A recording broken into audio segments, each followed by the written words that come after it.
अच्छा भाई, शायद आप हजरात ने वेबसाइट के ऊपर जाकर ये चीज नोट की हो कि जो लेक्चर नोट्स अपलोड हुए थे उन लेक्चर नोट्स में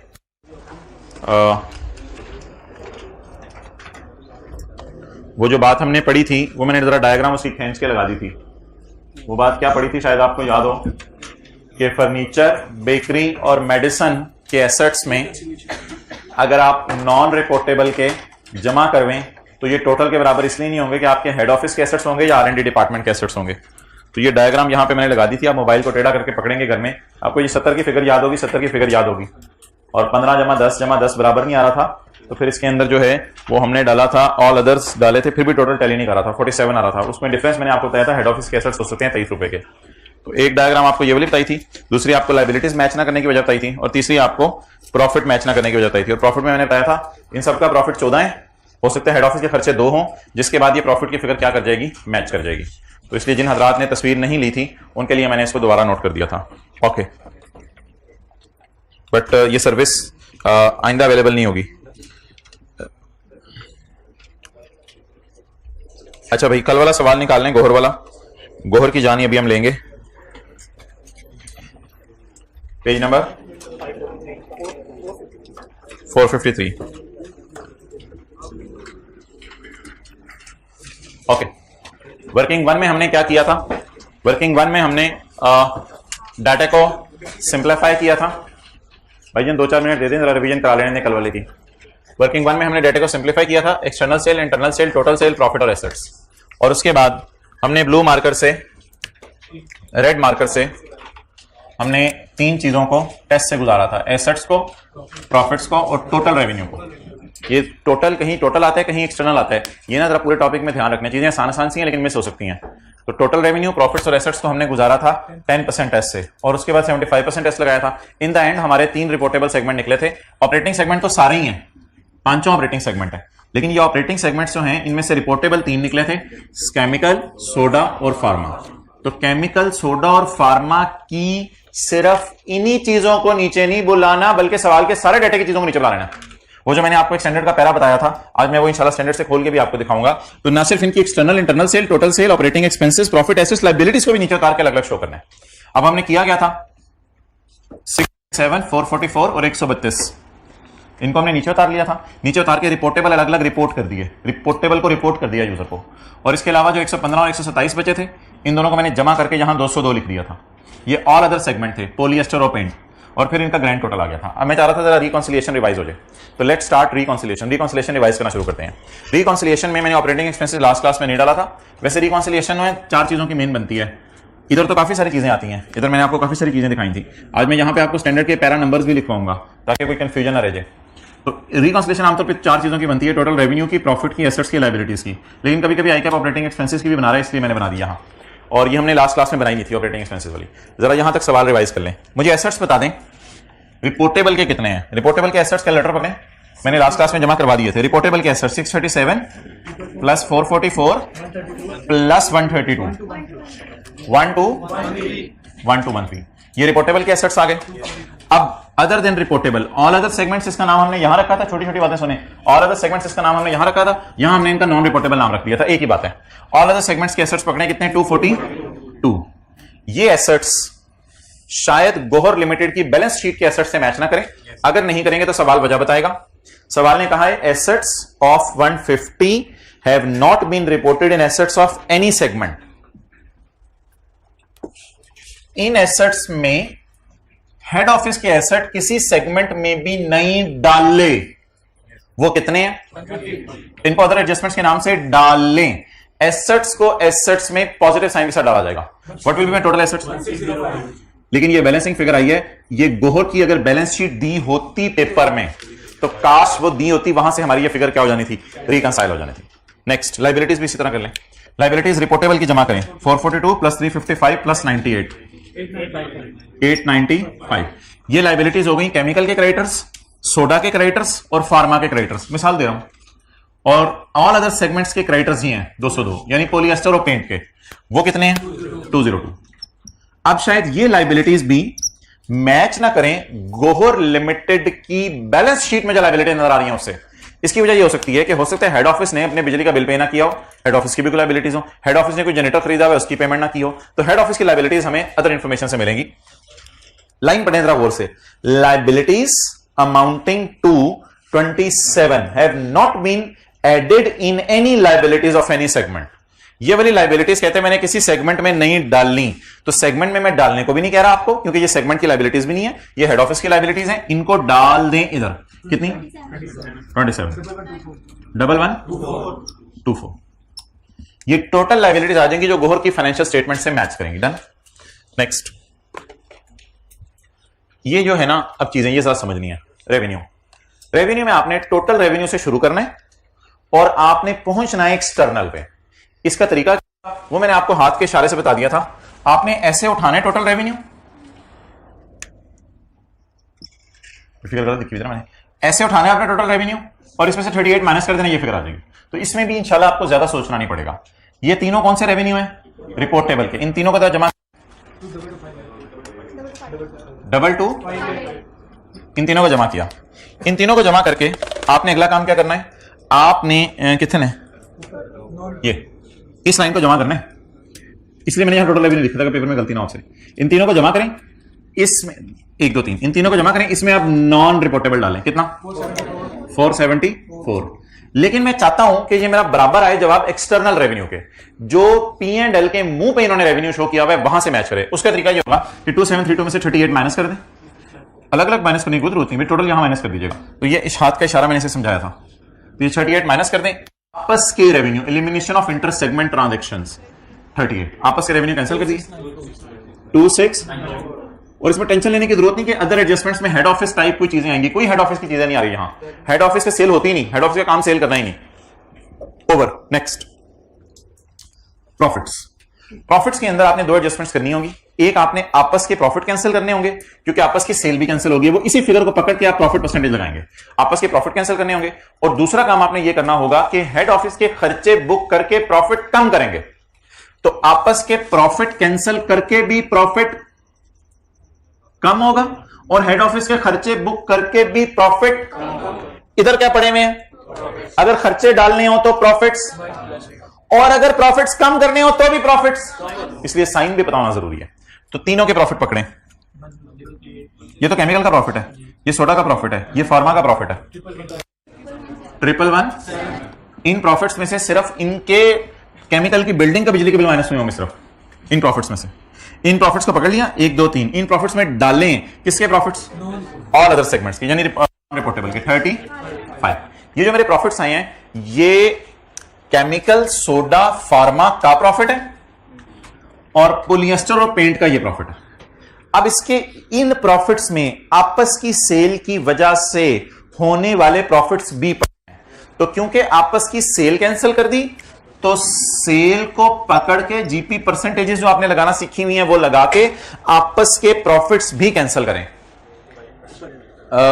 मार्जिन इज 30%। मार्जिन का मतलब होता है सेल को आप 100 लेंगे, तो इसलिए सेल को 100 ले लें और मल्टीप्लाई कर दें 30 से, ये इसका प्रॉफिट बाहर आ जाएगा जी। कितना आ गया 11। प्रॉफिट्स कैंसिल करने का मतलब, एलिमिनेट करने का मतलब कैंसिल करना, कैंसिल नेगेटिव साइन से होगा, तो कैंसिल कर दिया। इसके अलावा ये 35 ये है और 111 तीनों का टोटल है। और आखिरी बात, अब मुझे बता दें तीनों सेगमेंट्स के प्रॉफिट मैंने इधर डाल दिए, 2 के मैंने इधर डाल दिए, आपस के प्रॉफिट कैंसिल कर दिए, स्टिल गोहर की फाइनेंशियल स्टेटमेंट्स के प्रॉफिट से मैच नहीं कर रहा। क्या वजह हो सकती है, हेड ऑफिस खर्चे करवा रहा है, हेड ऑफिस खर्चे करवा रहा है।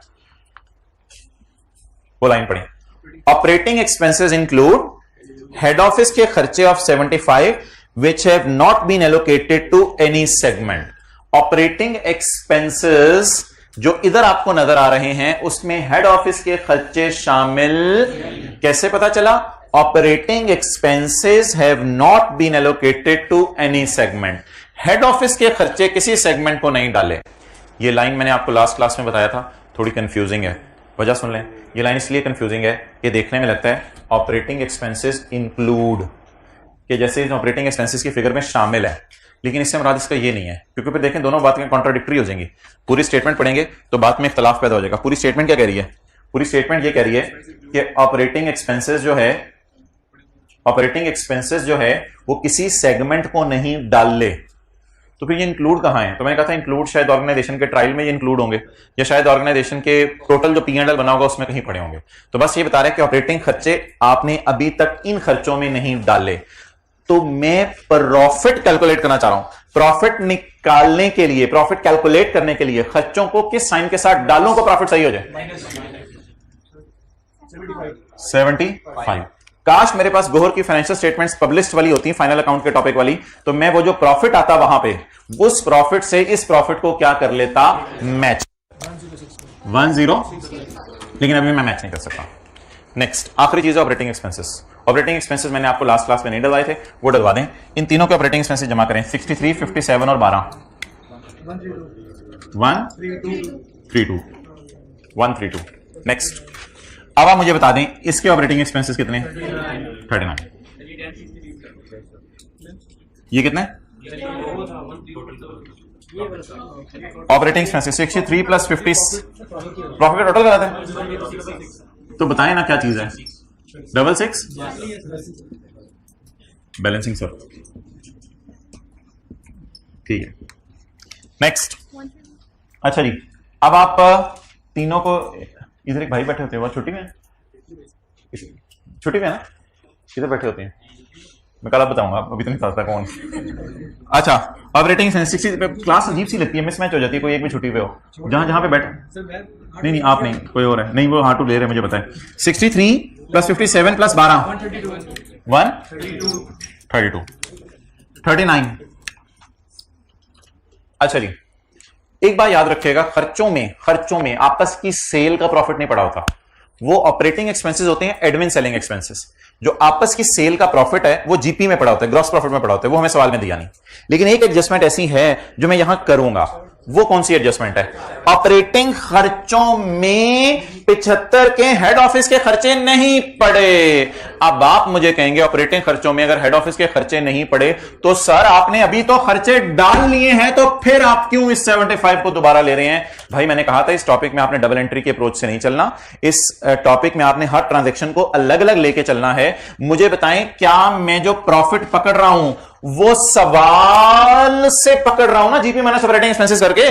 तो प्रॉफिट सवाल से पकड़ रहा हूं, खर्चे भी कहां से पकड़ रहा हूं? सवाल से पकड़ रहा हूं। तो ये सवाल वाला प्रॉफिट है, तो ये सवाल वाला प्रॉफिट है, तो इसमें खर्चे सवाल के नीचे कह रहे माइनस नहीं हुए, और ये सवाल वाले खर्चे हैं, या कोई इस फिगर को यूज करके मैं आगे चल रहा हूं, सही वाली फिगर को। तो इसका मतलब है ये अनएडजस्टेड प्रॉफिट है, इसमें खर्चे माइनस करके रिकॉर्ड होंगे, और ये अनएडजस्टेड खर्चे हैं। अगर मैं कोई एडजस्टेड चीज उठा के आगे चल रहा होता ना, तो फिर आप मुझे कहते हैं आप डबल रिकॉर्डिंग कर रहे हैं। अभी मैं डबल रिकॉर्डिंग नहीं कर रहा। These are unadjusted profit, so adjust for खर्चे बाय डिडक्शन।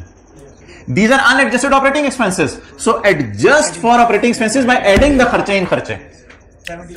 70, तो ये ना कि डबल रिकॉर्डिंग होगी। 246 balance.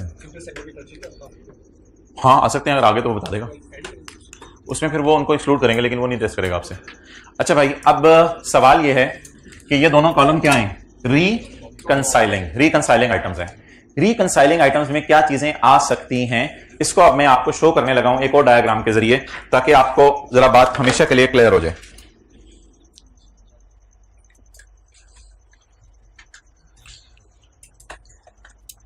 Page number 440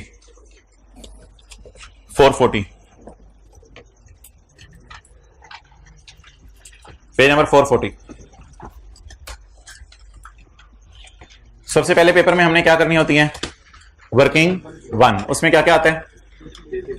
external data, internal shell, ना टोटल सेल तो नहीं, इंटरनल भी आती है, और टोटल आती है, और प्रॉफिट्स आते हैं, और बेसिक डाटा में इसके अलावा दुनिया की कोई चीज नहीं आएगी। और फिर उसके बाद आपने एक काम करना है, आपने रेड मार्कर पकड़ के इन तीनों पे स्टार लगाना है, और इन तीनों पे स्टार लगा के इनको किस टेस्ट से गुजारना है?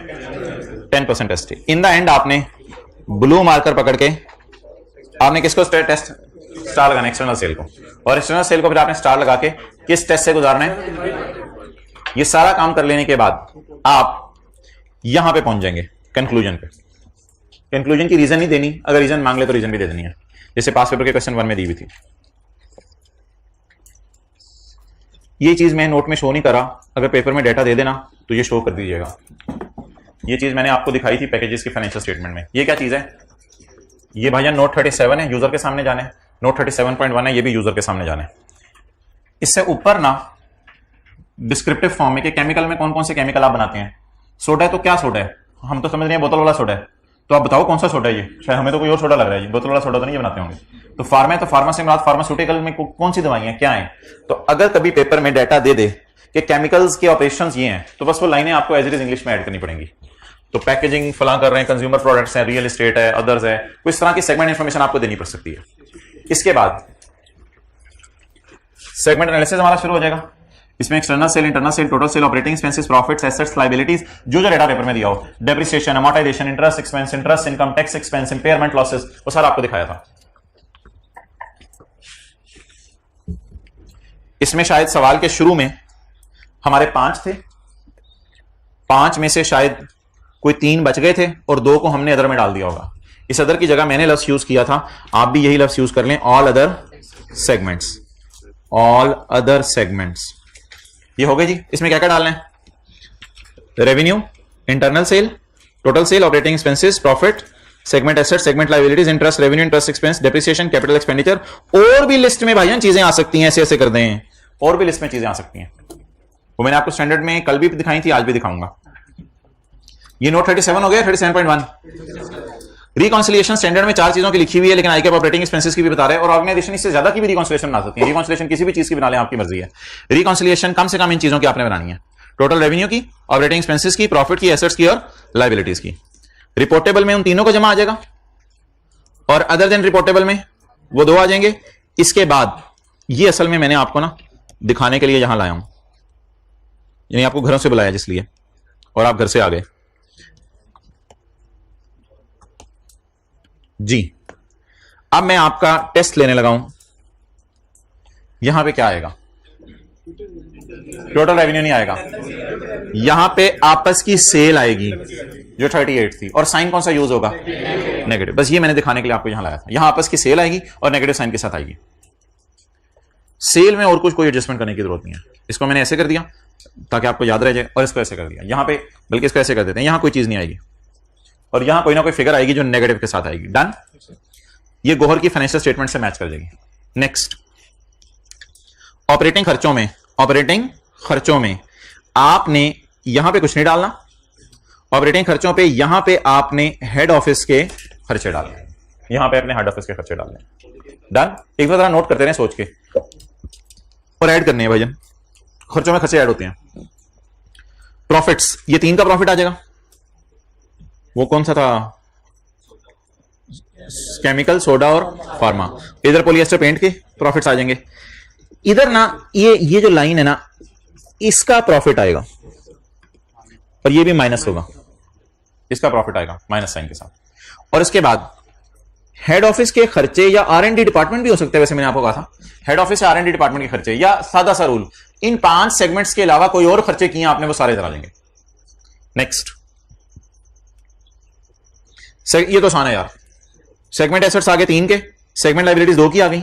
एलिमिनेशन इधर कोई नहीं है भाईजान, एलिमिनेशन कोई नहीं है इधर।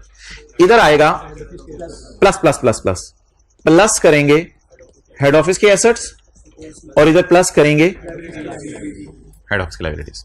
और ये जो मैंने आपको 2 हाईलाइट कर दी है ना, इनको कहते हैं रिकंसाइलिंग आइटम्स। कभी कभी ऐसा भी हो सकता है कि आईकैप आपको टोटल दे दे, तो फिर ये वाली फिगर क्या आ जाएगी? बैलेंसिंग आ जाएगी।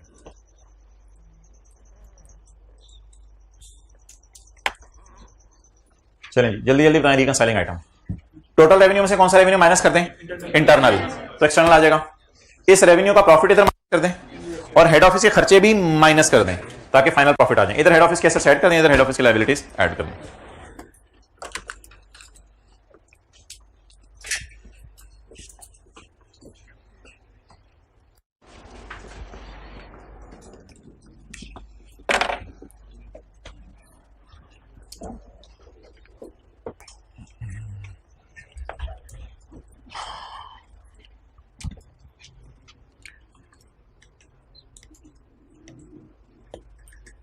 अरेंडे में रेडी हैं?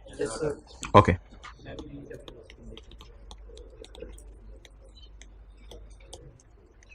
एक ऑर्गेनाइजेशन है, उसका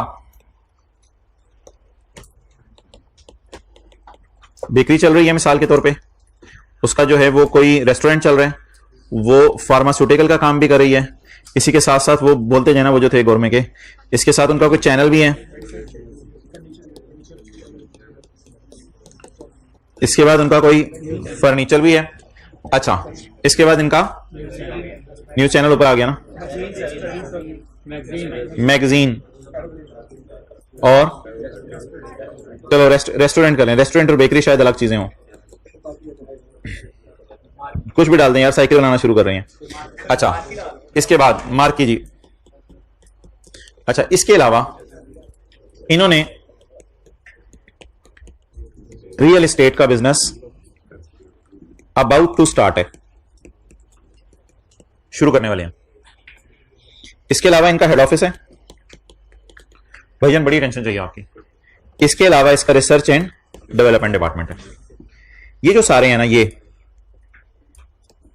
ये सारे इसको डाल के आपने 3 सवाल पूछने हैं। इसको डाल के स्टार्टअप ऑपरेशंस भी हो सकते हैं आपके, ये रियल एस्टेट का काम शुरू करने वाले हैं, उसको भी आप इस काबिल समझ सकते हैं कि ये हमारा एक बड़ा ऑपरेशन है। ये सारे हमारे ऑपरेटिंग सेगमेंट्स हैं या नहीं, पहला ये सवाल होगा, ये सारे हमारे ऑपरेटिंग सेगमेंट्स हैं या नहीं। उसके लिए आपने 3 सवाल पूछने हैं। उसके लिए आपने क्या पूछने हैं? 3 सवाल। ऑपरेटिंग बताने लगा, रिपोर्टेबल ऑपरेटिंग नहीं बताने लगा, बिल्कुल नई बात करने लगा। ये तीनों हमारे ऑपरेटिंग सेगमेंट्स हैं या नहीं, इसके लिए आपने 3 सवाल पूछने हैं। पहला सवाल, क्या ये रेवेन्यू और एक्सपेंसेस कमा रहे हैं?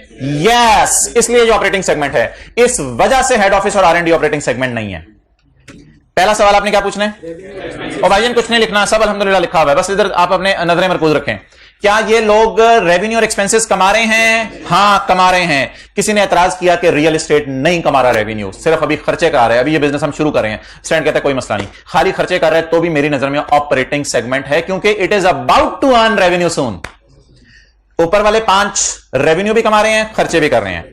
रियल एस्टेट रेवेन्यू नहीं कमा रहा, और भाईजान एमसीक्यूज आते हैं और न्यूमेरिकल आते हैं, अटेंड हो रहे हैं। ये रेवेन्यू कमाने वाला है और खर्चे करवा रहा है। ये सिर्फ खर्चे करवाएगा, कभी रेवेन्यू नहीं कमाएगा, ये सिर्फ खर्चे कराएगा, कभी रेवेन्यू नहीं कमाएगा। इसलिए ऊपर वाले 5 को उठा के डाल दें कहां? ऑपरेटिंग सेगमेंट्स में। रिपोर्टेबल कहां बोल दिया यार, कॉन्सेप्ट खराब नहीं करने। इन 5 को क्या नाम रखें? Operating segments. जब ये 5 आ गए ऑपरेटिंग सेगमेंट्स में, तो अभी भी ऑपरेटिंग सेगमेंट नहीं बने। 2 सवाल मैं और पूछूंगा इनसे, 2 सवाल और पूछूंगा। पहला सवाल, क्या रेवेन्यू और खर्चे करा रहे हो? जी, चलें जी। दूसरा सवाल, क्या आपकी ऑर्गेनाइजेशन का चीफ ऑपरेटिंग डिसीजन मेकर, जो कि अक्सर सीईओ होता है या डायरेक्टर्स होते हैं, क्या आपकी ऑर्गेनाइजेशन का चीफ ऑपरेटिंग डिसीजन मेकर इनको अलग अलग देखने में इंटरेस्टेड भी है या नहीं, या उसकी नजर में मार्की और बेकरी एक ही है? अगर उसकी नजर में मार्की और बेकरी एक ही है तो फिर एक ही है, फिर अलग अलग नहीं है। क्या आपके चीफ ऑपरेटिंग डिसीजन मेकर जब डिसीजन करने बैठता है तो आपसे कहते हैं कि इन 5 का डाटा अलग अलग लाओ? जी जी जी कहता है, अच्छा ठीक है। और तीसरा सवाल, क्या आपने अकाउंटिंग रिकॉर्ड्स में लेजर अकाउंट्स अलग अलग ओपन किए हुए हैं? Sale bakery, sale pharma account, sale channel, sale furniture, क्या आपने टी अकाउंट सबके अलग अलग बनाए हुए हैं? हां जी बनाए हुए हैं। अगर इन तीनों सवालों का जवाब यस आ जाए तो उसको कहेंगे ऑपरेटिंग सेगमेंट। इसके बाद इन ऑपरेटिंग सेगमेंट्स में के इन ऑपरेटिंग सेगमेंट्स की 3 चीजें पकड़ेंगे हम। टोटल सेल, हो सकता है इसकी 0 हो, टोटल सेल, प्रॉफिट्स और एसेट्स, और उनको 10% टेस्ट से गुजारेंगे, और in the end external sale के 75% टेस्ट से गुजारेंगे। हो सकता है रियल एस्टेट के एसेट्स इतने खरीद चुके हों हम कि रियल एस्टेट के बिजनेस को भी हम ऑपरेटिंग सेगमेंट्स में रिपोर्टेबल में डालना पसंद करें। तो ऑपरेटिंग सेगमेंट्स को क्लासिफाई करने के लिए 3 क्राइटेरिया हैं। नंबर 1 रेवेन्यू और खर्चे, जरूरी नहीं रेवेन्यू कमा रहा हो, कमाने की नियत हो फिर भी आ सकता है। Number 2 chief operating decision maker, आपका इन सब का डाटा अलग अलग मंगवाता है। और नंबर 3, जब आप नोट बनेगा, नोट मिसाल के तौर पे मैं नोट बनाने लगूं और मैं कहूं जी फर्नीचर और मार्की के हालात बड़े मारे जा रहे हैं, ये तो नॉन रिपोर्टेबल है, और मेरी बेकरी, फार्मा, चैनल और रियल एस्टेट रिपोर्टेबल है, तो एक को मैं ऐसे ही उड़ा देता हूं इधर से ताकि जरा बात करनी आसान हो जाए। 3-2 का हमारा रिदम चल रहा है पिछले टॉपिक से। तो मिसाल के तौर पे मैं कहता हूं बेकरी, फार्मा और रियल एस्टेट ये रिपोर्टेबल बन गए और ये दोनों क्या बन गए? Non reportable. तो रिपोर्टेबल की चीजों को रिपोर्ट कर देंगे, नॉन रिपोर्टेबल की चीजों को इकट्ठा करके शो कर देंगे, स्टिल ये ऑर्गेनाइजेशन की फाइनेंशियल स्टेटमेंट से मैच नहीं करेंगे।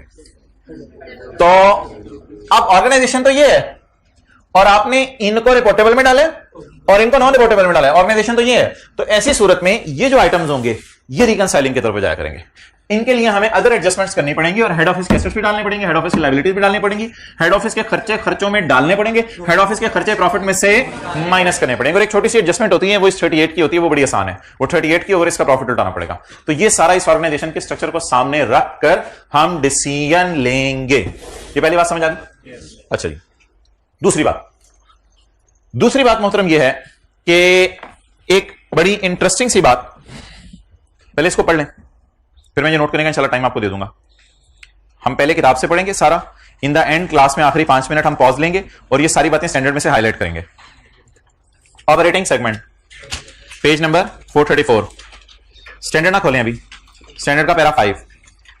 ऑपरेटिंग सेगमेंट, मैं उन 5 की बात करने लगा हूं या 7 चीजों की बात करने लगा हूं? 7 की बात ही करने लगा, 5 जिनको मैंने ऑपरेटिंग सेगमेंट बनाया था, 2 को तो मैंने फारिग कर दिया ना ऑपरेटिंग सेगमेंट से, हेड ऑफिस को उसको। This is a component of an entity that meets all of the following criteria, all of the following criteria. Number 1, it engages in business activities. खोल ले साथ।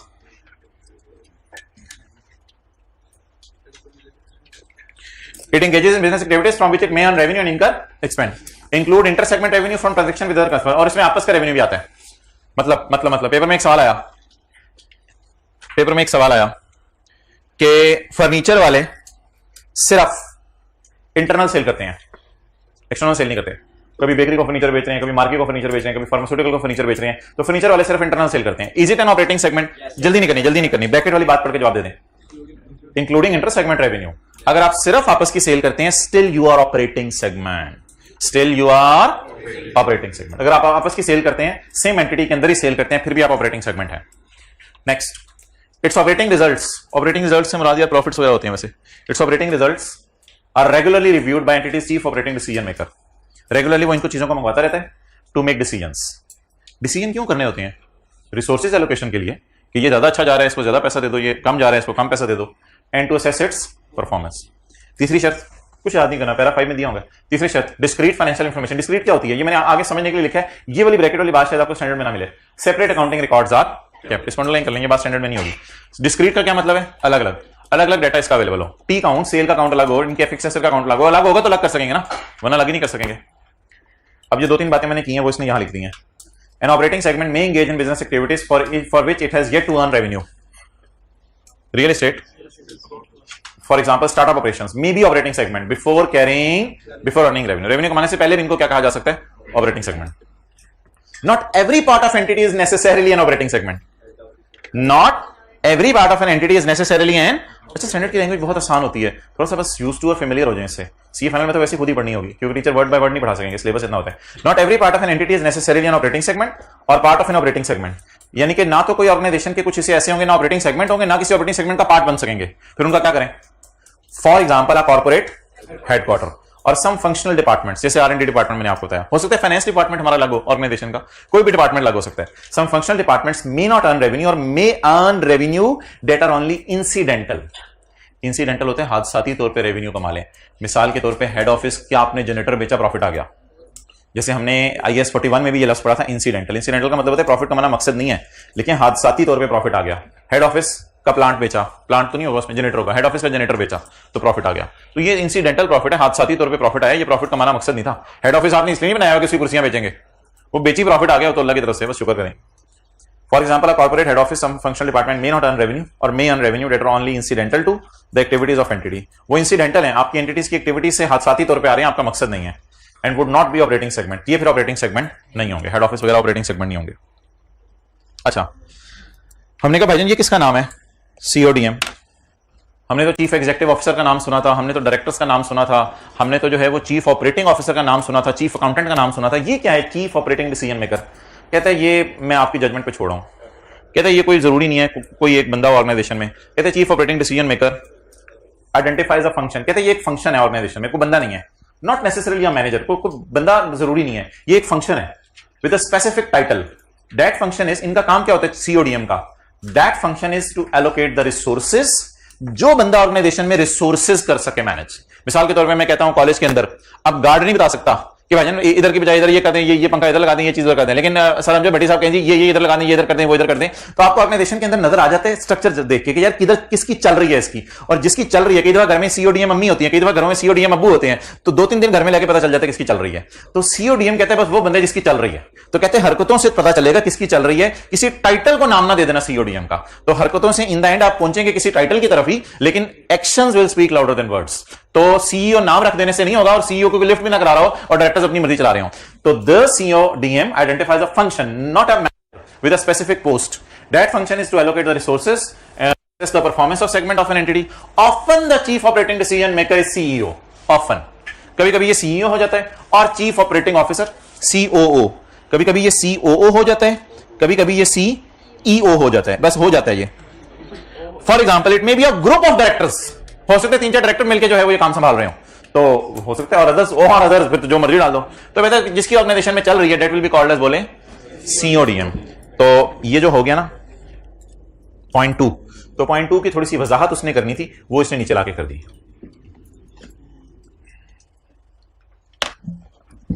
ओके, इधर देखें,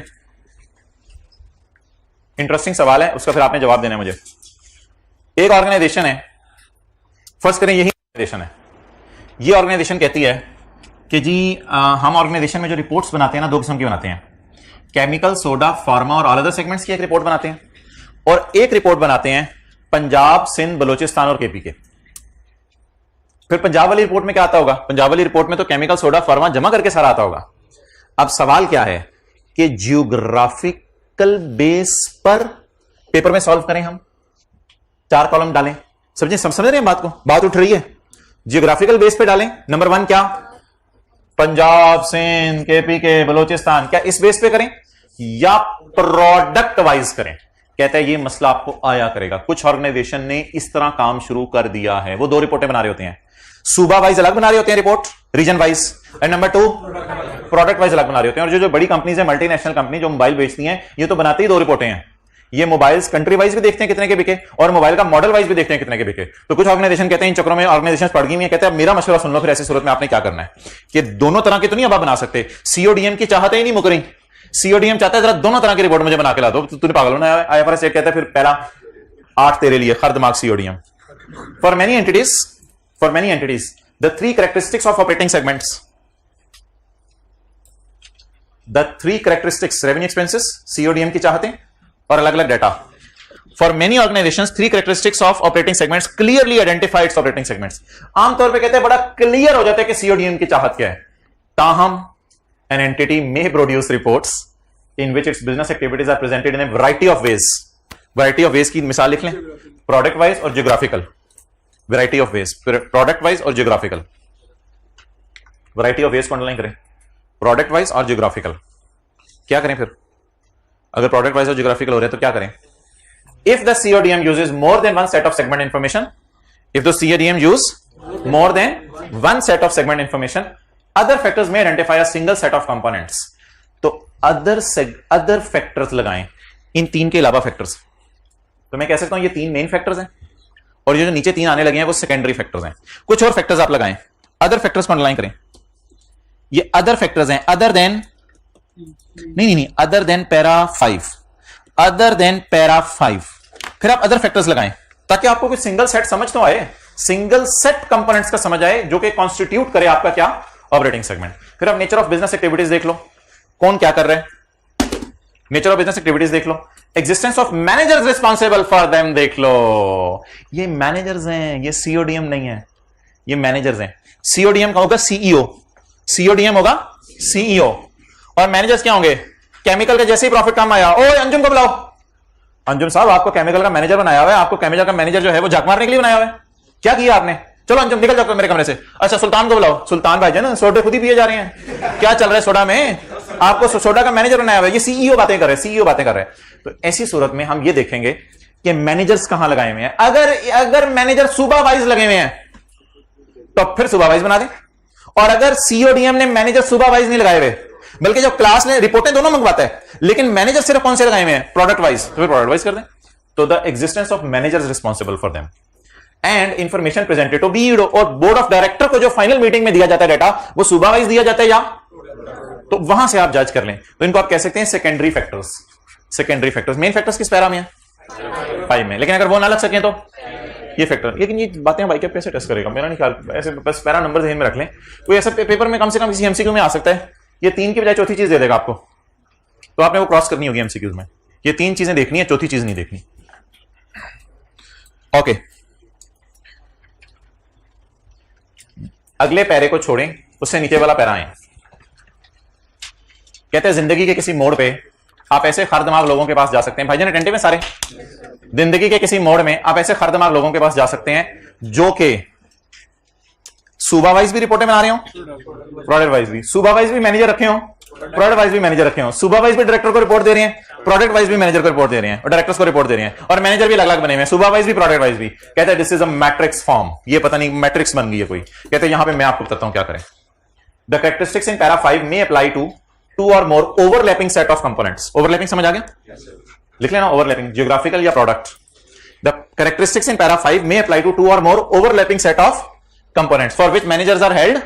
अब ओवरलैप कर गए ना, हमें समझ नहीं आ रही। अगला सफे है, अगले सफे में दूसरा पैरा है। कहते हो तो मैं आ जाता हूं आप तक। अच्छा, that structure is sometimes referred to as matrix form of organization। For example, in some entities, some managers are responsible for different products and service lines world wide वो चीजों को, प्रोडक्ट्स को देखते हैं। Where as some other managers are responsible for specific geographical. उधर भी manager, इथे भी मैनेजर। मैनेजरों की बारिश लाई है, मैनेजरों की बारिश लगाई है। कुछ पश्तो वाले कहते हैं समझ नहीं आती, खैर है, उनका राइट है। The chief operating decision maker regularly reviews the operating results of both set of components. और सीओडीएम ऐसा कर दिमाग है कि रिपोर्टें भी अलग अलग मंगवाता है, और सुल्तान की बिस्ती भी अलग करता है, और नाहयान की बिस्ती भी अलग करता है। एंड फाइनेंशियल इंफॉर्मेशन भी दोनों की अलग अलग है। अब मैंने छुपा दिया, क्या करो, क्या करें? सवाल छोड़ दो। कहते हैं in that situation you will be in sea. आप एक समंदर में अपने आप को फील करेंगे। इन दैट सिचुएशन आप चांद पे फील करेंगे अपने आप को।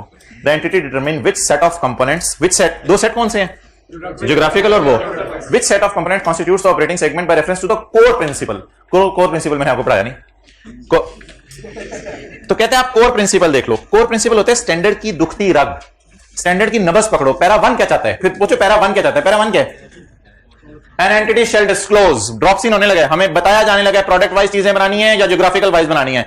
N entity shall disclose information to enable users. Users कैसे बेहतर समझेंगे? एन एंटिटी, अब ये ना कहिएगा यूजर भी दोनों इंशाल्लाह, कहीं तो जाके ब्रेक लगानी है। An entity shall disclose information to enable the users of financial statement to evaluate the nature and financial effects of business activities, जिससे यूजर ज्यादा कंफर्टेबल फील करें कि दोनों में से कौन सी चीज बेहतर है। शायद आप मोबाइल कंपनी में, मेरे ख्याल से अगर मैं बात करूं प्रोडक्ट वाइज, अच्छा तुझे प्रोडक्ट लग रहा है, मैं रीजन वाइज जरा देख लूं कि किस किस रीजन में अच्छा मोबाइल बिक रहा है, मर्जी है आपकी। तो यूजर्स को जरा दुखती रख देख लें, यूजर्स क्या पसंद करते हैं। यूजर का फीडबैक ले सकते हैं आप को फॉर्म सर्कुलेट करके, शेयर होल्डर्स के आप क्या पसंद करते हैं, आप प्रोडक्ट वाइज पसंद करेंगे या वो पसंद करेंगे, क्योंकि डायरेक्टर्स और सीओडीएम तो खरदमाग हैं, वो दोनों वाइज पसंद कर रहे हैं। An entity shall disclose information to enable the users of financial statement to evaluate the nature and financial effects of the activities in which it engage and the economic environment in which the entity operates। और जो economic environment है आप देख लें वो कौन सी में आप डील कर रहे हैं। ओके, यानी जिस environment में डील कर रहे हैं, environment भी आपके यूजर्स ही बताएंगे।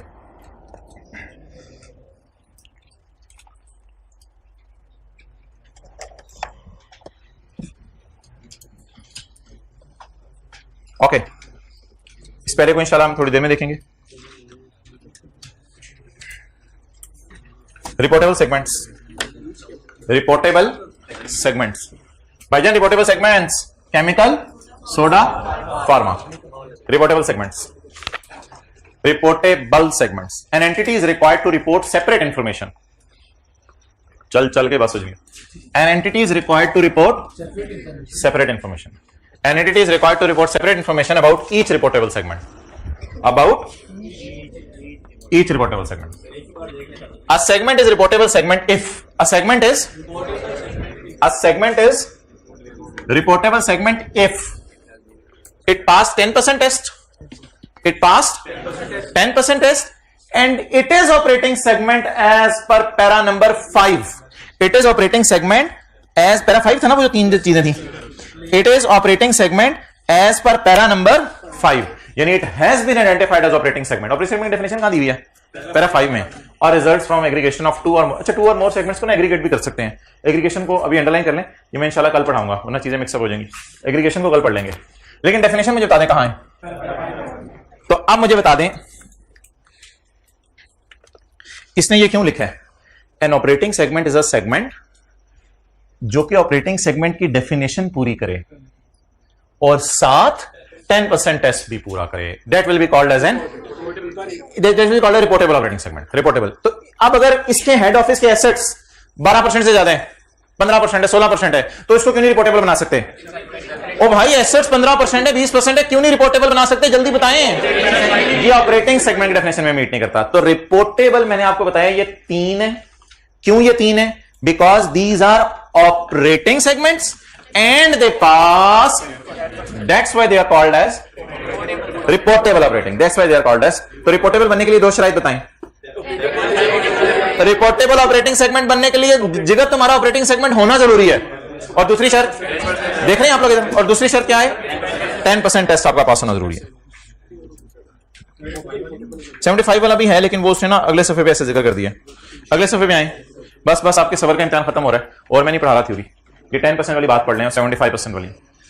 10% क्वांटिटेटिव थ्रेशोल्ड, मैंने एक पैरा छुड़वा दिया एग्रीगेशन वाला, सफे के एंड वाला पैरा भी छुड़वा दिया, सफे के टॉप वाला भी। 10% टेस्ट क्या होता है? An entity shall report separately information about an operating segment that meets any of the following quantitative। 10% किसी एक को भी क्रॉस कर दे, its reported revenue including external and internal. इसलिए हम किस रेवेन्यू पे स्टार लगाते थे? टोटल पे। इट्स टोटल रेवेन्यू इज 10% और more of the combined revenue. ये भी इंटरनल एक्सटर्नल होना चाहिए, तो इसका 10% लेते थे ना of all operating segments. Done.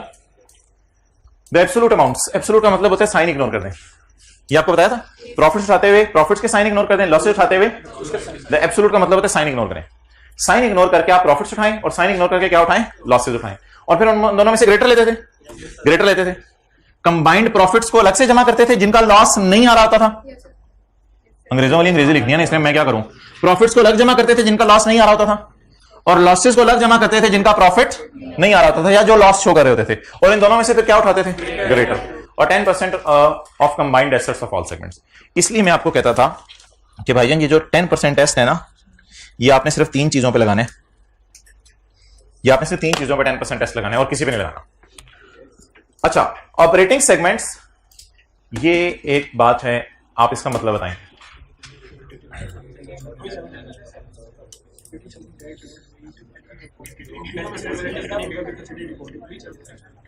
किन लोगों को समझ आ गया? हाथ खड़ा कर दें। 90% लोग हाथ खड़ा कर दें।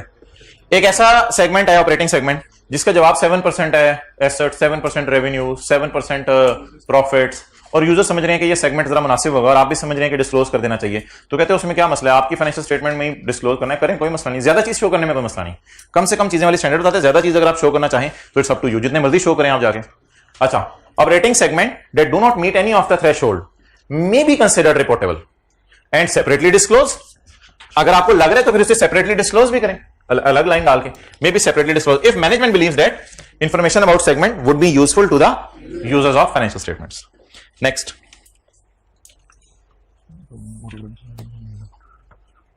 an entity may combine information about operating segment that do not meet the quantitative threshold. An entity may combine polyester or paint which do not meet the quantitative threshold. An entity may combine information about operating segment that do not meet the quantitative threshold with the information about other operating segments. तो सबको mix कर दें, that do not meet the quantitative threshold, to produce a reportable segment only if operating segments have similar economic characteristics and share a majority of aggregation criteria listed in para 12. इस बात को कल पे रख दें, इस बात को कल पे रख दें, इनको भी इंशाल्लाह कल कर लेंगे।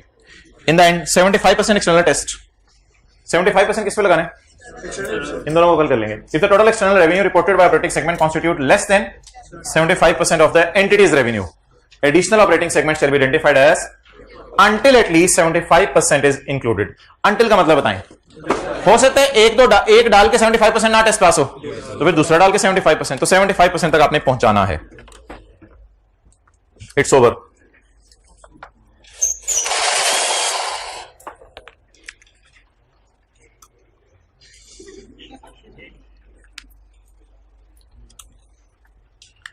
अच्छा जी,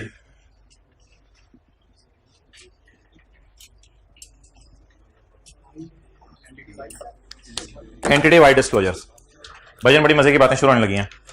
entity wide disclosures,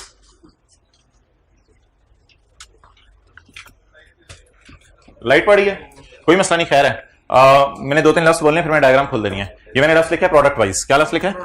product wise. मुझे बताएं इस ऑर्गेनाइजेशन के रेवेन्यू का प्रोडक्ट वाइज डिस्क्लोजर मैं दूं या ऑलरेडी दे दिया है?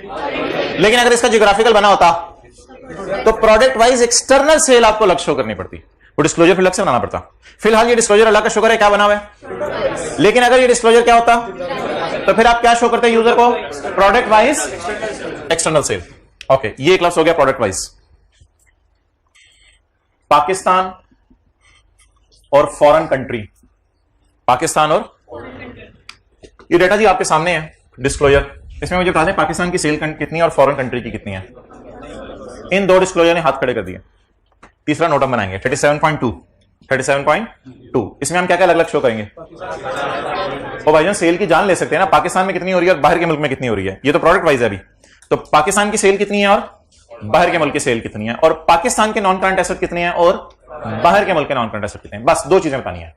पाकिस्तान और फॉरेन कंट्री का डाटा में दो चीजें बतानी है, पाकिस्तान की सेल कितनी है, बाहर की सेल कितनी है, और पाकिस्तान के नॉन करंट एसेट्स कितने हैं और बाहर के नॉन करंट एसेट कितने हैं। और तीसरी चीज reliance on major customer, reliance on major customer. College के लिए कौन मेजर कस्टमर है? No one is major customer for college. कोई एक बच्चा उठ के कहे मैं जा रहा हूं कॉलेज छोड़ के, मैं मिसाल दे रहा हूं, कॉलेज वाले से कहेंगे तो नहीं, कॉलेज वाले कहेंगे ठीक है जाए यार, ये दरवाजा खोल दें इनको, कॉलेज ठप हो जाएगा। कोई मेजर कस्टमर कॉलेज के लिए नहीं है, कॉलेज का बिजनेस ऐसे के लिए मेजर कस्टमर कोई नहीं है, स्कूल के लिए कोई मेजर कस्टमर नहीं है। स्कूल वाले के स्कूल एक बच्चा के टीचर में नाराज हो गया हूं, जाओ दरवाजा खोल दें इनको, अपने बच्चे को ले जाएं, there is no major customer. But PSO वालों से डेवो वालों का माहिदा हुआ है कि डेवो बस ने पेट्रोल सिर्फ पीएसओ से डलवाना है। अब अगर मैं और आप जाके कहते हैं पीएसओ को चलो मैं नहीं कल से आया करूंगा पेट्रोल वाले जाएं, अच्छा डेवो वाले जाके कहो चलो मैं नहीं आया, नहीं यार ऐसा ना करें, आप आया करें, आप ही तो मेरा कस्टमर है। आप अगर चले गए तो 100 बसों में रोजाना 50 लीटर पेट्रोल महीना सा, नहीं हम ठप हो जाएंगे, खुदा के लिए आप ना जाइएगा, हम ठप हो जाएंगे। तो क्या ऐसा हो सकता है बिजनेसेस में मेजर कस्टमर हो? क्या बिजनेस रिलाय कर सकते हैं मेजर कस्टमर के ऊपर? इसका कौन मेजर कस्टमर है? यार हमें नहीं पता केमिकल किसको बेच रहे हैं, हो सकता है ये ऑर्गेनाइजेशन जो है वो केमिकल जे डॉट वालों को बेच रहे हो, जे डॉट वालों अच्छा खासा से केमिकल खरीद रहे हो, और जे डॉट वालों ने केमिकल का सप्लायर बदला, तो ये जो हल्का फुल्का केमिकल में आपको बहारें नजर आ रही हैं ये भी इंशाल्लाह नजर आनी बंद हो जानी है। तो आप बताएं क्या हमें बताना चाहिए कि हमारा मेजर कस्टमर पे रिलायंस कितना है? बोले हमारा बताना चाहिए मेजर कस्टमर पे रिलायंस कितना है। अच्छा ये कंपनी है वो केमिकल बेचती है, और केमिकल बेचते हुए वो कंपनी जे डॉट को भी केमिकल बेच रही है मिसाल के तौर पे, और निशात लिनन वालों को भी केमिकल बेच रही है, और जो है वो मिसाल के तौर पे लंडा टेक्सटाइल को भी केमिकल बेच रही है। तो अब ये 3 किस्म के लोगों को केमिकल बेच रही है। तो अब आप मुझे बता दें ये तीनों इसके अलग अलग क्या होंगे? Major customer. अब मेजर कस्टमर के नाम क्या इस एंटिटी को अपनी फाइनेंशियल स्टेटमेंट में बताने चाहिए कि मैं केमिकल सोडा फार्मा और पॉलिएस्टर पेंट बनाती हूं, और मैं केमिकल इतना बेचती हूं जे डॉट को, इतना बेचती हूं निशात लिनन को, इतना बेचती हूं लंडे की दुकान को, इतना केमिकल बेचती हूं, क्या इसके नाम बताने चाहिए? स्टूडेंट कहते हैं बिल्कुल नहीं भाईजान, नाम ना बताना ये आपकी कॉन्फिडेंशियल इंफॉर्मेशन है, और अपने कस्टमर्स के बारे में लोगों को बताया ना करो, नजर लग जाती है। आपने कस्टमर्स के नाम नहीं बताने, आपने कस्टमर्स के नाम नहीं बताने। मिसाल के तौर पे कॉलेज वाले बताएं ये पढ़ने आए हैं इधर हमारे पास, तो कॉलेज को नजर लग जाएगी ना इतने अच्छे बच्चे पढ़ने आ रहे हैं, तो इसलिए कॉलेज वाले नहीं बताते ये पढ़ने आए हैं। अच्छा तो रिलायंस ऑन मेजर कस्टमर में क्या रिलैक्सेशन है? कस्टमर का नाम ना बताएं। अच्छा मेजर कस्टमर कौन होगा? मेजर कस्टमर वो होगा जिसको आप 10% एक्सटर्नल सेल कर रहे हैं। क्या करें? टोटल नहीं, कस्टमर तो होता ही एक्सटर्नल है, कस्टमर तो होता ही बाहर का बंदा है। मेजर कस्टमर कौन होगा? जिसको आप 10% एक्सटर्नल सेल कर रहे हैं। अब मिसाल के तौर पे जे डॉट वालों को 8% एक्सटर्नल सेल कर रहे हैं, जे डॉट वालों को 8% एक्सटर्नल सेल कर रहे हैं, और इसी तरह वो जो निशात लिनन वालों को 12% एक्सटर्नल सेल कर रहे हैं, और लंडे वालों को 15% एक्सटर्नल सेल कर रहे हैं। इन दोनों में से मेजर कस्टमर कौन है? आखिरी दो या सारे तीन? आखिरी दो आपके क्या समझे जाएंगे? Major customer. अब आप इंग्लिश के अंदर एक फिक्रा लिख के आएंगे, जेरॉड वालों को कितनी सेल कर रहे थे भाईजान? टेंटे में जेरॉड वालों को कितनी सेल कर रहे हैं? 8%। पेपर होने आपका एफर्ट होगा, तैयार है। अच्छा 8% वो हो गया, उसको कितनी कर रहे थे? 12%। और तीसरे को 12 जमा 15, बस आपने एक फिक्रा लिख के आना है, 27% of our external sale is made to 2 major customers. बस 27% of our total sale is made to 2 major customer. एक छोटी सी चीज और बतानी है, एक छोटी सी चीज उधर को और बतानी है, उससे क्या बेच रहे हो? And the sale is of chemical and soda, मिसाल के तौर पे उनको हम केमिकल और सोडा बेच रहे हैं, तो it will be called as reliance on major customer. It will be called as reliance on. क्या ये एंटिटी वाइड डिस्क्लोजर है या सेगमेंट वाइज डिस्क्लोजर है? क्या ये एंटिटी वाइड डिस्क्लोजर है या सेगमेंट वाइज डिस्क्लोजर है? Entity wide. ये डिस्क्लोजर हमने नहीं पढ़े थे कल, ये बिल्कुल नए डिस्क्लोजर हैं। सर इनमें और एंटिटी वाइड डिस्क्लोजर्स में क्या फर्क है? मैं बताता हूं। ये जो हमने कल पढ़े थे डिस्क्लोजर, इनमें और आज जो नए पढ़े एंटिटी वाइड, उनमें क्या फर्क है? उनमें फर्क सिंपल सा है कि ये जो मैंने नई 3 चीजें पढ़ाई हैं, ये कल हमने नहीं बनाई थी, बस ये फर्क है इनमें। दूसरा फर्क सुन लें, प्रोडक्ट वाइज मैंने क्या है, सेल आपने बतानी है। अल्लाह का शुक्र है इसकी जरूरत मुझे नहीं पड़ी, क्योंकि ऑलरेडी प्रोडक्ट वाइज सेल मैंने आपको दिखा दी थी कल। क्या इस इंफॉर्मेशन से पाकिस्तान के एसेट्स और फॉरेन नॉन करंट एसेट्स आपको पता चल रहे हैं? क्या इस इंफॉर्मेशन से पाकिस्तान की सेल और फॉरेन सेल आपको पता चल रही है? नहीं पता चल रही। क्या इस इंफॉर्मेशन से extent of reliance on major customer आपको पता चल रहा है? तो नहीं पता चला तो फिर नोट 37.2 37.3 आप डालेंगे और बताएंगे हमारी फला फला चीजें भी हैं, ये भी डिस्क्लोजर आपको देने पड़ेंगे। और अगली और आखिरी बात, हर बात के साथ ही आखिरी कहते हैं, अगली और आखिरी बात इस कंसेप्ट की, वो ये कि एक ऑर्गेनाइजेशन जिसका एक ऑपरेटिंग सेगमेंट है,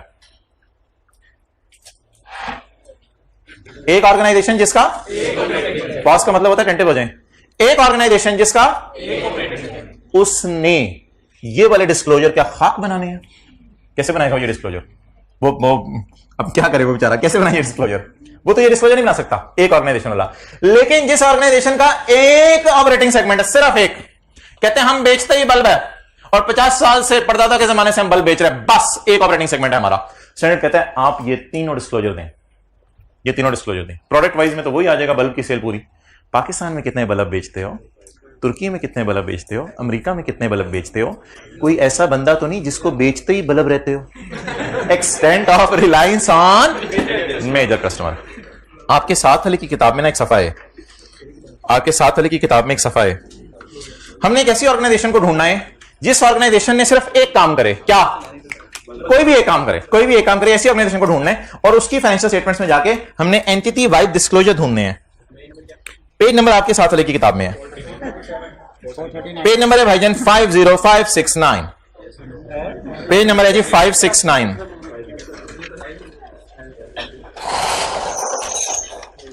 यहां स्क्रीन पे आपको शायद अच्छा नजर ना आ रहा हो, लेकिन बुक में मैंने कोशिश की प्रिंट हो जाए।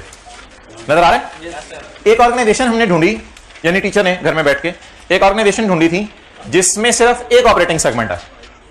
और इनका नोट इस तरह का नहीं होगा, आपको मिलेगा, इनका नोट इस तरह का नहीं होगा। इनका नोट क्या होगा? These financial statements have been prepared on basis of single reportable segment. यहां अच्छा नहीं नजर आएगा, किताब पे नजर आएगा, पेज नंबर 569, नई किताबें, नई किताबें। These financial statement have been prepared on basis of single reportable segment. Number 1, तो शुरू में ही हमने फतवा दे दिया भाई हम सिंगल ही हैं बस, तो हमारे साथ कोई दूसरे ऑपरेटिंग सेगमेंट नहीं है। Revenue from cables and wires represent 90, यार हो सकता है कि 2-3% और भी सेल होती हो, वो अब इस काबिल नहीं थी कि उसको आप लिफ्ट कराते। तो revenue from cables and wires represent 97% of total revenue. Product wise, product बताना जरूरी था ना।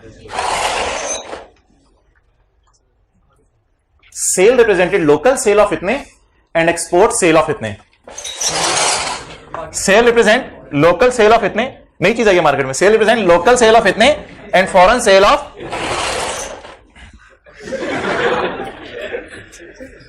एंड एक्सपोर्ट सेल ऑफ इतने। Done. Detail of export sale, detail of, अब ये दोबारा नहीं उठेगा, एक्सपोर्ट सेल की डिटेल तो इसी में आ जाएगी ना। यूएई तक पहुंचे हैं हम, पाकिस्तान केबल्स यूएई में चल रही हैं। साउथ अफ्रीका में जाए आप, पाकिस्तान, ये करीब अफगानिस्तान चले जाए। एक्सपोर्ट सेल बोले बोले कितनी?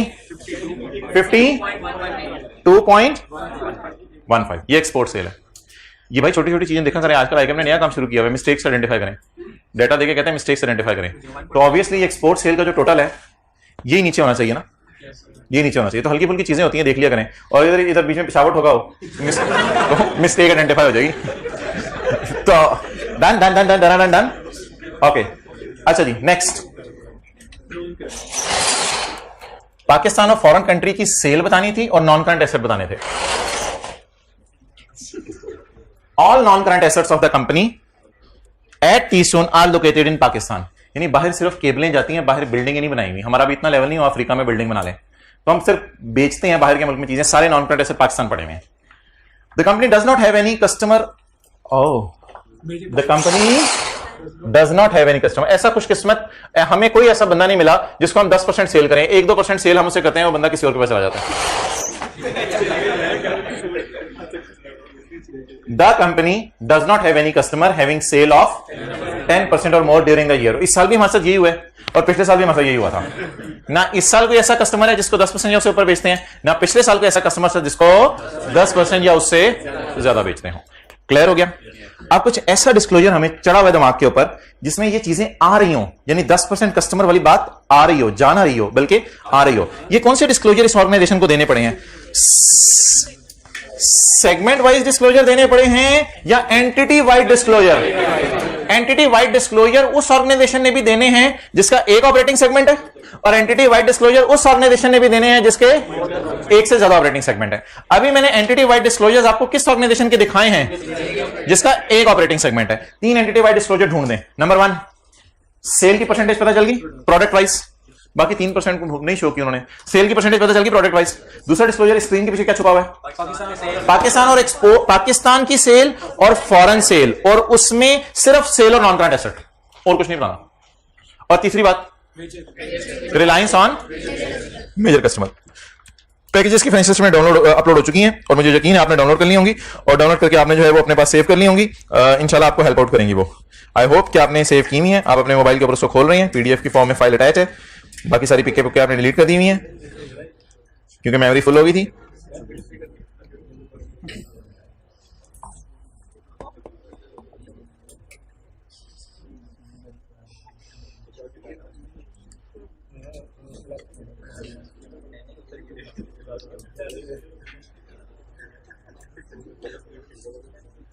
कौन सा पेज था? ये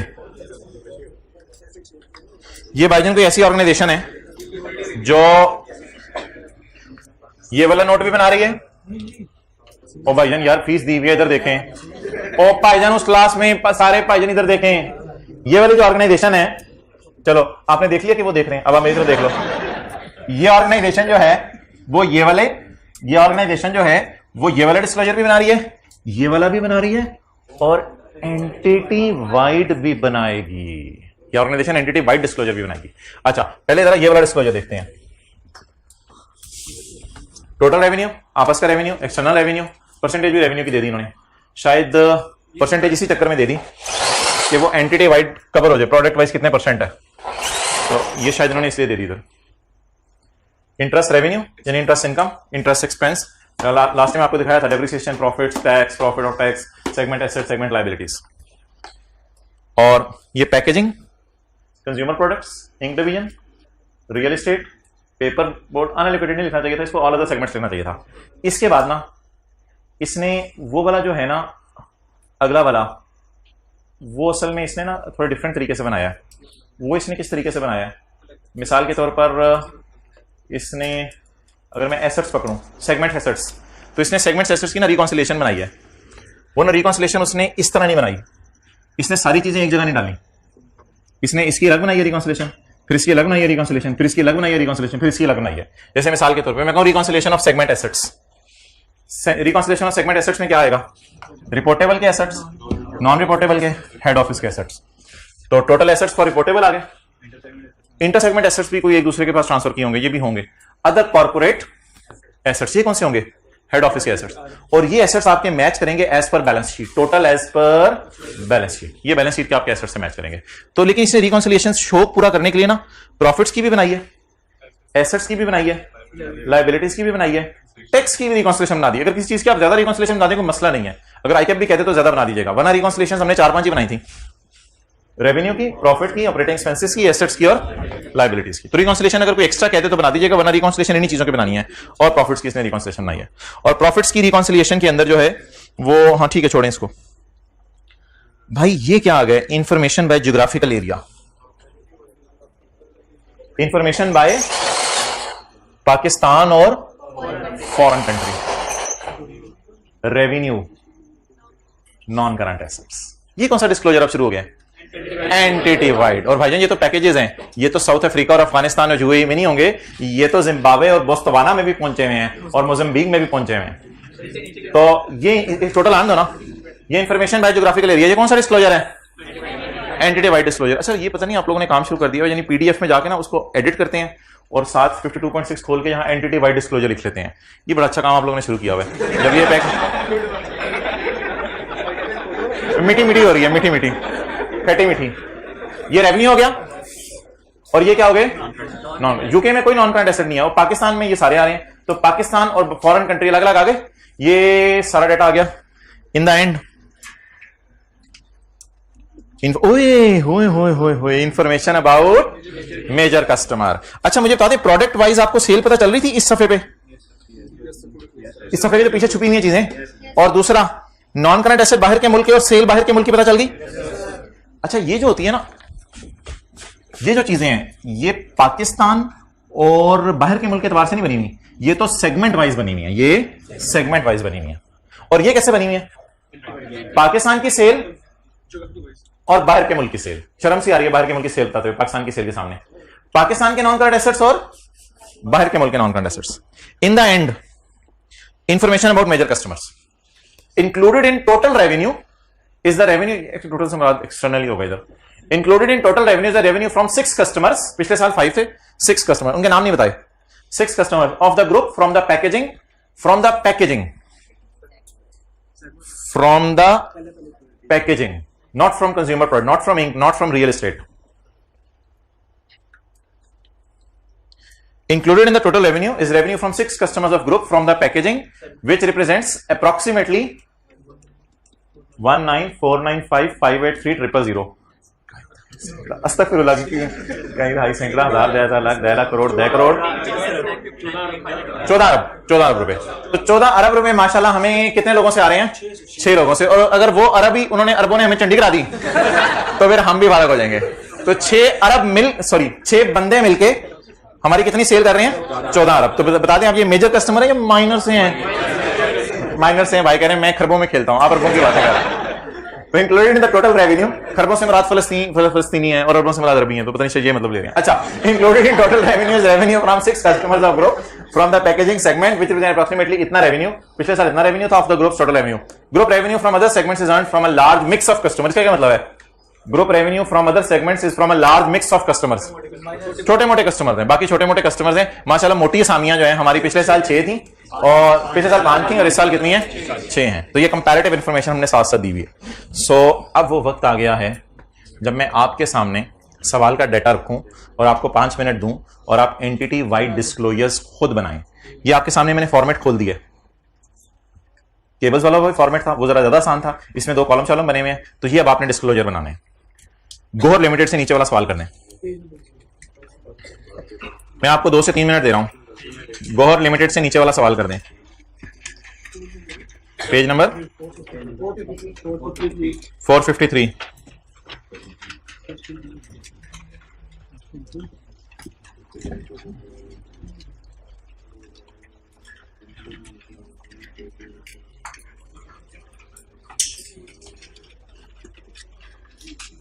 बनाएंगे डिस्क्लोजर।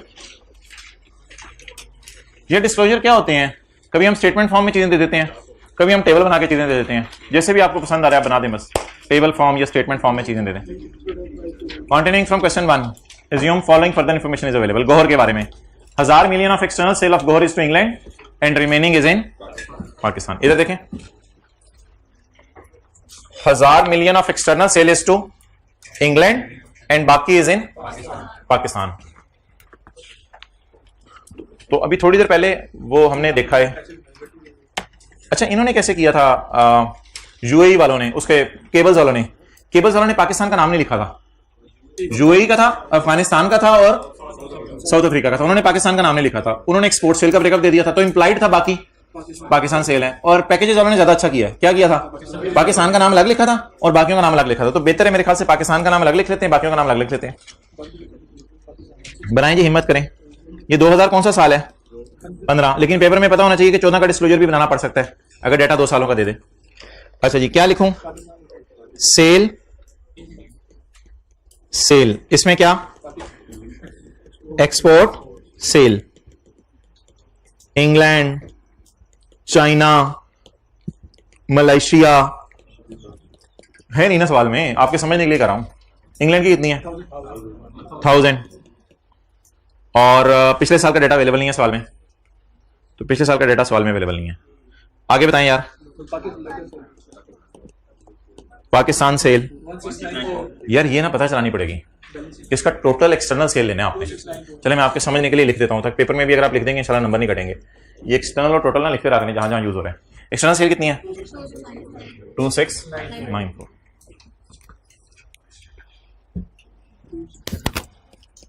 2694। और पाकिस्तान की सेल बैलेंसिंग निकालने बेहतर है, 1694।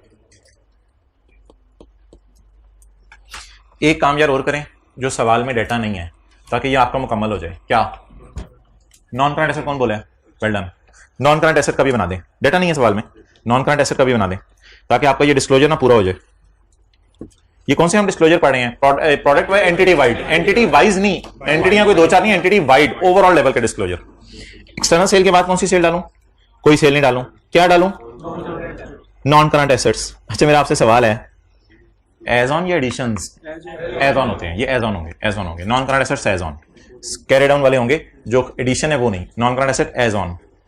एज ऑन कौन कौन से जी, नहीं सेल का लफ्ज़ नहीं लिखना, अब आपने बस इंग्लैंड और पाकिस्तान।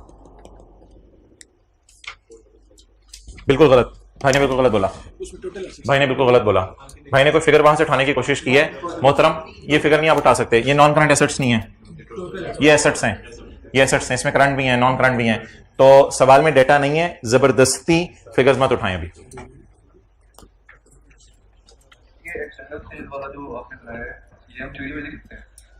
यार बेहतर है इसी फॉर्म में लिख दो, टेबल फॉर्म में बना दो, बेहतर है, कोई मसला नहीं, थ्योरी में आप लिखते रहो। असल में जब चीजें इस तरह चल रही होती हैं तो मुल्क वाइज आगे सेल जरा ज्यादा अच्छी प्रेजेंट हो जाती है।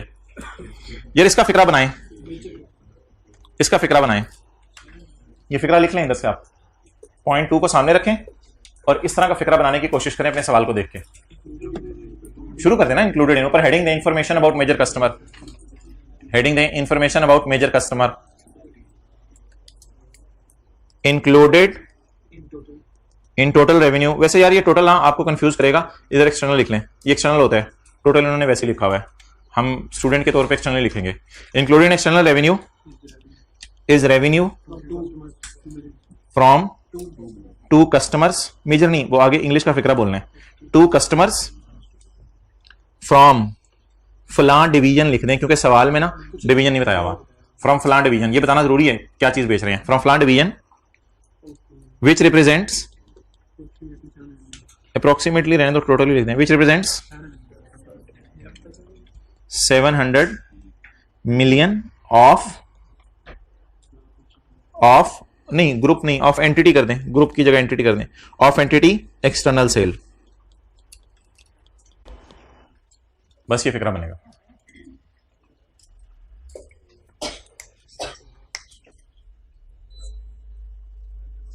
लाइट जाने से ज्यादा चल रहा था। अच्छा चलो बत्ती बांध के रखा करो फिर। Included in external sale is sale from to customers from फलां division which represent 700 million of entities external cell.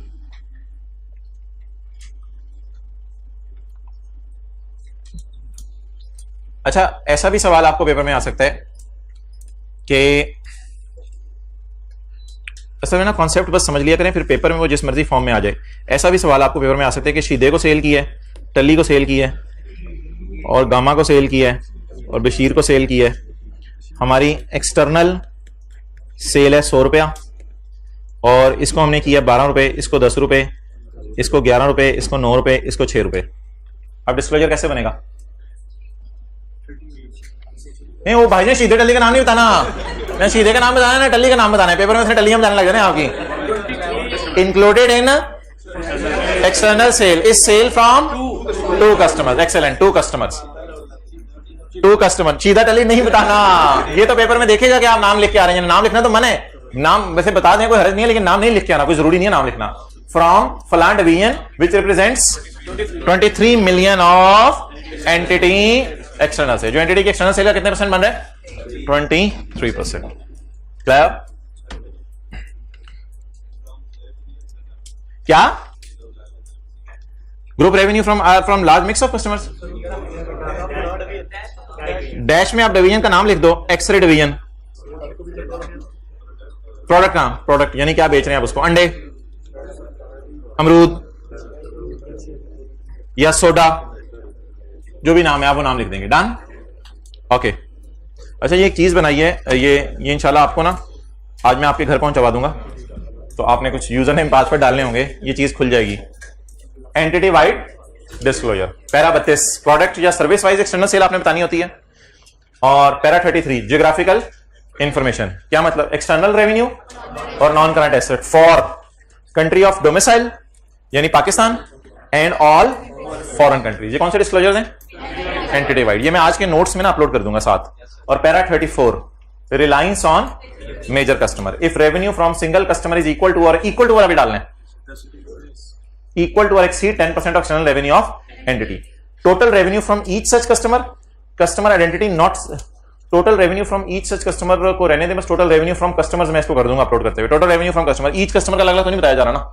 और segments reporting those, इसका क्या मतलब है? वो जो भाई पूछ रहा था कि किस किस प्रोडक्ट के अंदर आप जो है वो उसको चीजें बेच रहे हैं। तो इन डिस्क्लोजर्स का नाम जो हमने आज पढ़े हैं, बोले क्या है? एंटिटी वाइड डिस्क्लोजर किस किसने बनाने हैं? केबल्स वालों ने क्यों बनाने हैं?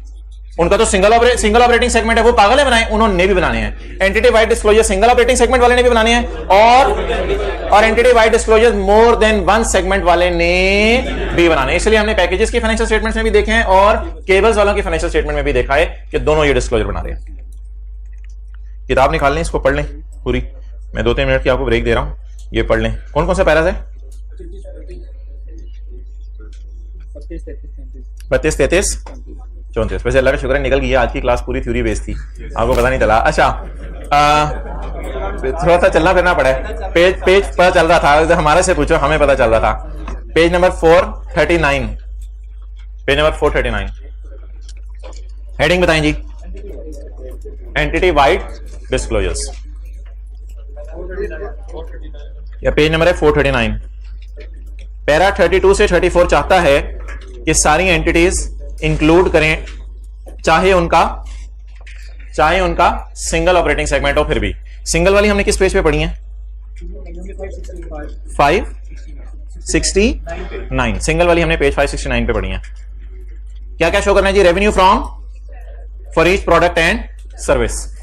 गोर वाले सवाल में क्यों नहीं जरूरत पड़ी? Revenue from external customer for each product, क्योंकि ऑलरेडी ये प्रोडक्ट वाइज अवेलेबल है। Geographical area, revenue from external customers, इसलिए मैं आपको एक्सटर्नल सेल कह रहा था। Revenue from external customers, packages वालों ने टोटल रेवेन्यू लिखा हुआ था, वो कंफ्यूजिंग लफ्ज था। रेवेन्यू फ्रॉम एक्सटर्नल कस्टमर्स है non current assets attributed to country of domicile, कौन सी? Pakistan, and all foreign countries in the. ये बात मैंने आपसे नहीं की।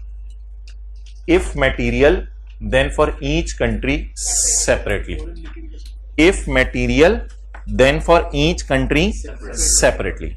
लेकिन मुझे ये यकीन है कि पैकेजेस की फाइनेंशियल स्टेटमेंट वालों ने इस लाइन को लिफ्ट नहीं कराई, पैकेजेस की फाइनेंशियल स्टेटमेंट ने इस लाइन को लिफ्ट नहीं कराई।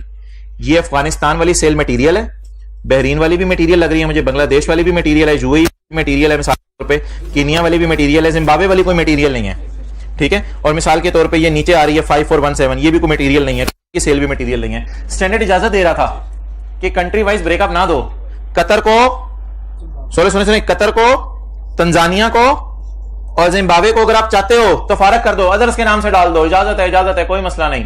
तो बताते हैं ये जो कंट्री वाइज ब्रेकअप देना जरूरी है, या मटेरियल वाइज मटेरियल चीजों का ब्रेकअप दे दें, मटेरियल का ब्रेकअप दे दें, कंट्री वाइज तो देना जरूरी नहीं है। लेकिन दिल चाह रहे तो फिर सारी कंट्रीज का दे दें, वो तो आपको फिर कोई नहीं रोक सकता।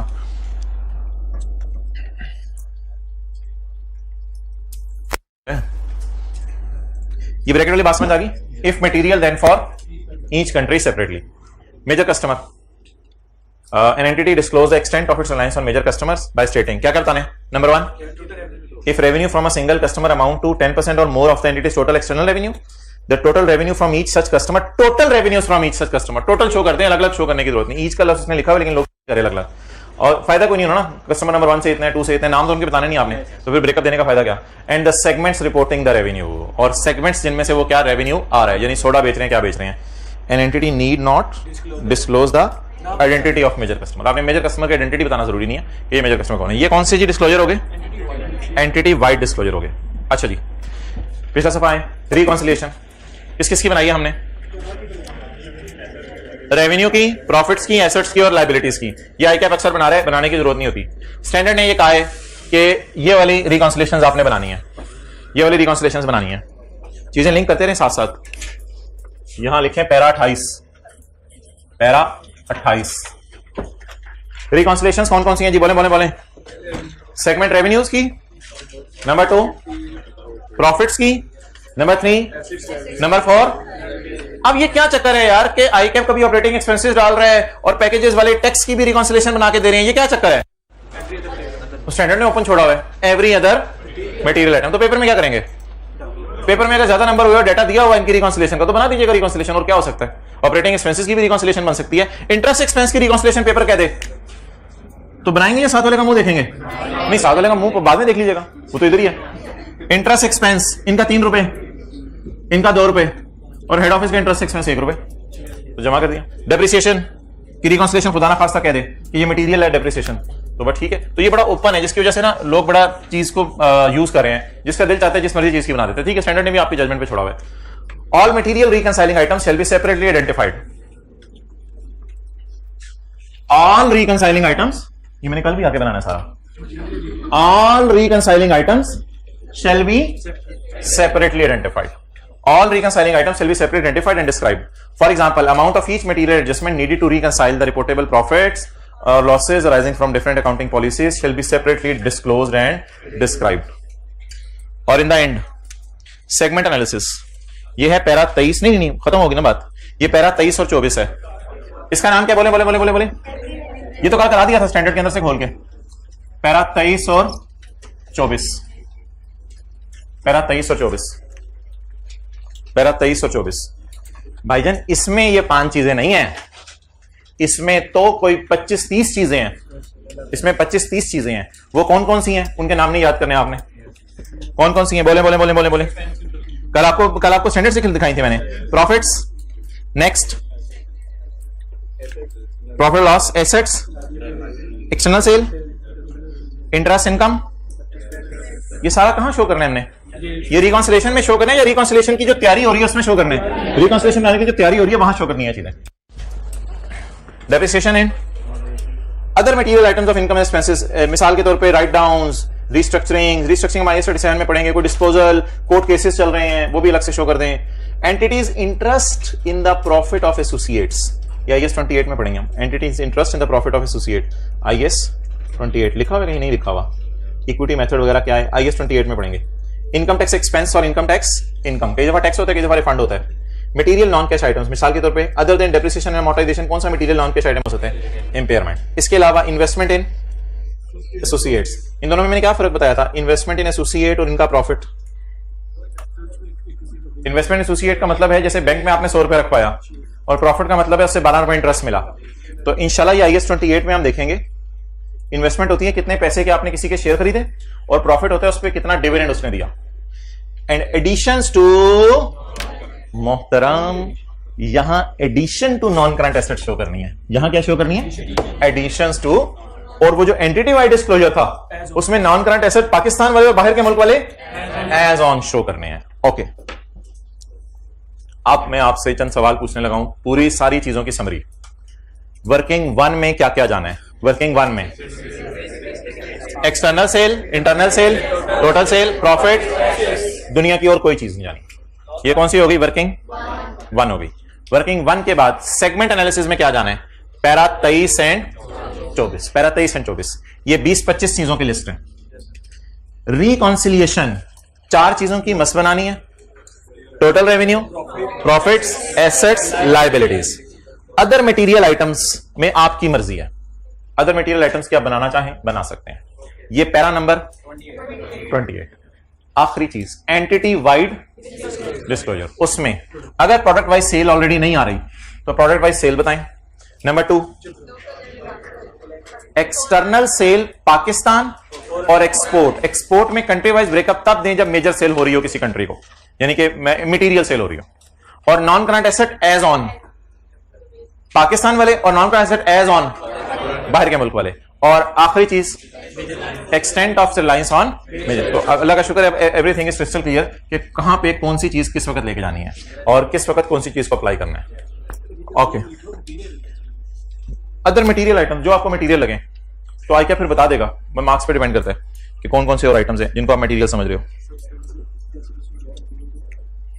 चलिए स्टैंडर्ड्स में हाईलाइट कर लेंगे चीजें। स्टैंडर्ड खोलें, अब हम अपना टाइम जाया करें। स्टैंडर्ड खोलें, लेके आए हैं वैसे part A1।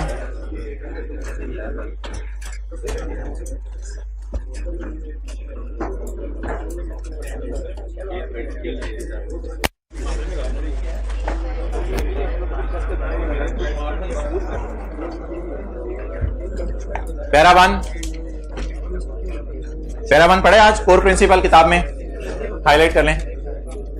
Para 1 A1 standard है। A1 कंडीशन मुझे नहीं पता उसकी है या नहीं, लेकिन बाहर A1 लिखा हुआ है। तो A1 में IFRS 8 ढूंढें। IFRS 8 में साथ वाले की किताब पे नजर रखें। अल्लाह आपको भी किताब दे, आई कैप में शॉर्ट हो गई है, अल्लाह अपने खजानों से किताब दे आपको। A1 में IFRS 8 ढूंढ लें। अच्छा जी, पैरा 1। इसके बाद फिलहाल मैं अभी इंपॉर्टेंट पैरास हाईलाइट करवा रहा हूं, वरना पैरास तो बहुत ज्यादा हैं। पैरा 5 ये कौन सा था? May earn revenue and income expenses. जब ये स्टैंडर्ड खत्म हो जाएगा ना परसों, तो आपने मुझे याद कराने, मैं इसके हाईलाइट करके PDF अपलोड कर दूंगा, हाईलाइट करके सारा टेक्स्ट हाईलाइट कर सकते हैं, बिल्कुल कोई मसला नहीं। CODM का जिक्र हुआ था, किधर है CODM? और डिस्क्रीट फाइनेंशियल इंफॉर्मेशन क्लास हमने बोला था, ये कौन सा पैरा हो गया?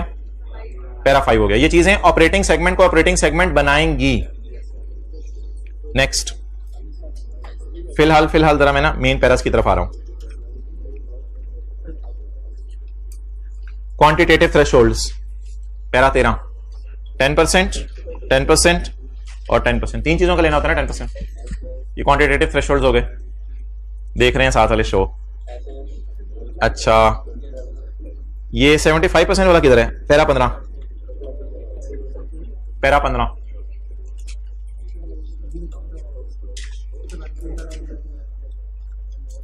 असल जो पैरा है ना वो ये 23 है। 23 कौन सा वाला पैरा है? सेगमेंट एनालिसिस, जहां पे 20-25 चीजें आनी है।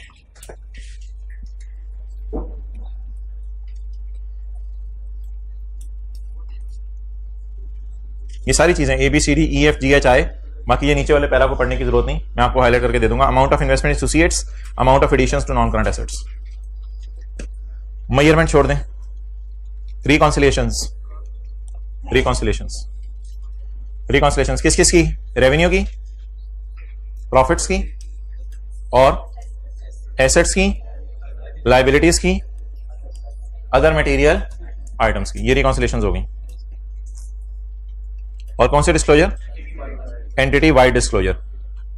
पहला information about products and information about geographical areas. इसमें एक्सटर्नल कस्टमर,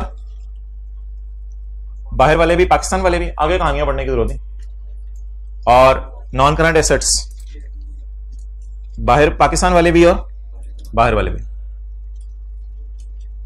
और in the end information about major customers.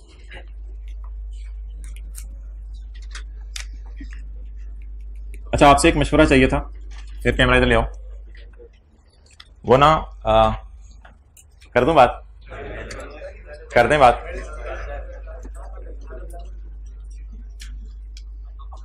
Upward,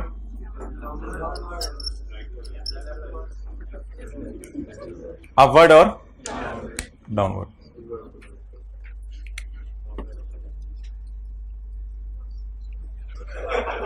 अच्छा,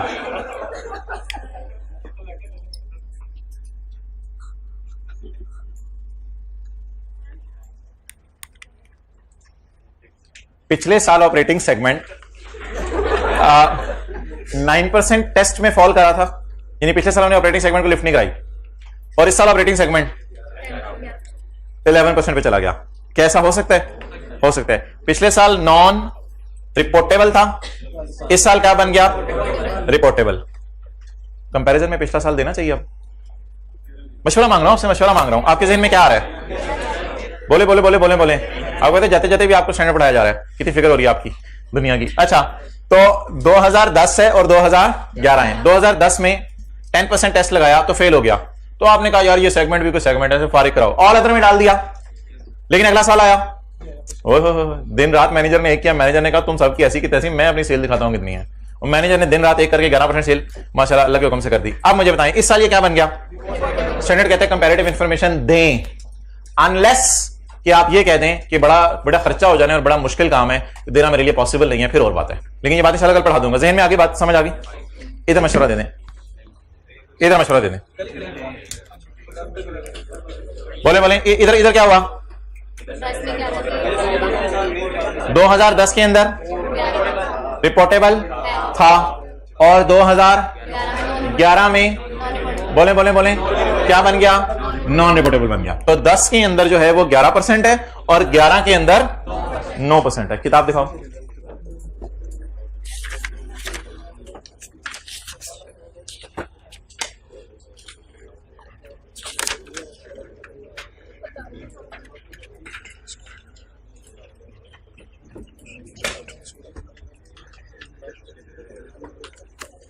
मशवरा दें, फिर मैं स्टैंडर्ड का बता दूं क्या करें। मशवरा दें। पिछले साल तो करेंगे डिस्क्लोज। क्यों करेंगे डिस्क्लोज? रिपोर्टेबल है। इस साल मशवरा मशवरा मशवरा भाई आपका मशवरा नहीं मिला।